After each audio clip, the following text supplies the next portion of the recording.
বড়মশাই বাজার থেকে বেশ বড় সাইজের একটা ইলিশ মাছ নিয়ে এসেছে। দুপুরে রান্না সারার পর দেখলাম বেশ কয়েকটা ইলিশ মাছের পিস বেঁচে গেছে। অনেক ভেবে চিন্তে বার করলাম ইলিশ বিরিয়ানি করলে মন্দ হয় না, তাই তোড়জোড় করে রান্নাটা করতে নেমেই পড়লাম। নুন হলুদ মাখিয়ে ইলিশ মাছটা বেশ লালচে করে দু পিঠ ভেজে নিলাম। ভেজে তুলে রেখে ওই তেলেই আমি আলু ভেজে নেব। আলুগুলো আমি বড় সাইজের নিয়েছি আর নুন হলুদ মাখিয়ে আমি 10 মিনিটের জন্য রেখে দিয়েছিলাম। 10 মিনিট বাদে তেলে দিয়ে দু পিঠ লালচে করে ভেজে নেবো। এক পিঠ হয়ে গেছে, আরেক পিঠ উল্টে দিচ্ছি। আলুগুলো কিন্তু ভালো করে ভেজে নিতে হবে। ভাজা হয়ে গেলে আলুগুলো তুলে রেখে ওই তেলেই আমি দিচ্ছি কুচিয়ে রাখা পেঁয়াজ। পেঁয়াজটা বেশ লালচে করে ভেজে নেবো। আর পেঁয়াজ ভাজার সময় কিন্তু আমি সব সময়ের জন্য নুন দিই, তাতে কি হয় পেঁয়াজটা পড়েও না, পেঁয়াজটা ভালো ভাজা হয়। পেঁয়াজটা ভাজা হয়ে গেলে আমি আদা রসুন আর টমেটো মিক্সিতে পেস্ট করে নিয়েছি। আদা রসুনের পেস্টটা আমি তেলে দিয়ে দেবো পেঁয়াজের সাথে, দিয়ে আমি ভেজে নেবো যতক্ষণ না রসুনের কাঁচা গন্ধটা চলে যায়। সমস্ত কিছু ভাজা হয়ে গেলে আমি কিছু গুঁড়ো মশলা দিয়ে দেবো। গুঁড়ো মশলাটা দিয়েও কিন্তু ভালো করে কষে নেব।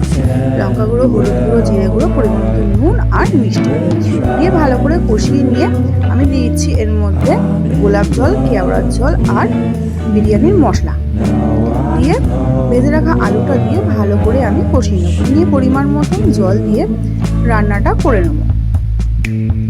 জল দিয়ে দিচ্ছি পরিমাণ মতন, দিয়ে ঢাকা দিয়ে আমি রান্নাটা করে নেব। আলুটা সেদ্ধ করে নিতে হবে।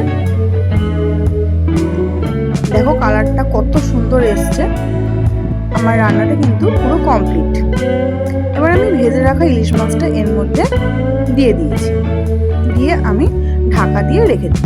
এদিকে রাইসটা করে নিয়েছি আর একটা ননস্টিকের কড়াইতে অয়েল আর ঘি ব্রাশ করে নিয়েছি। নিয়ে কিছুটা পরিমাণে ভাত দিয়ে দিলাম। আর যে আলুর দমটা আমি বাড়িয়েছিলাম ইলিশ মাছ দিয়ে, সেইটা আমি গ্রেভিটা খানিকটা দিয়ে গোলাপ জল, কেওড়া জল, মিঠা আতর আর রং একসাথে মিশিয়ে রেখেছিলাম সেটা দিয়ে দিলাম। আরেক লেয়ার ভাত দিয়ে আলু মাছ সমস্ত কিছু দিয়ে আবারও সেই গোলাপ জল, কেওড়ার জল সমস্ত কিছু দিয়ে তার উপরে ভাতের লেয়ার দিয়ে স্টিমে আমি 1 ঘন্টা বসিয়ে রেখেছিলাম মিডিয়াম টু লো আঁচে। দেখো কত সুন্দর এসছে।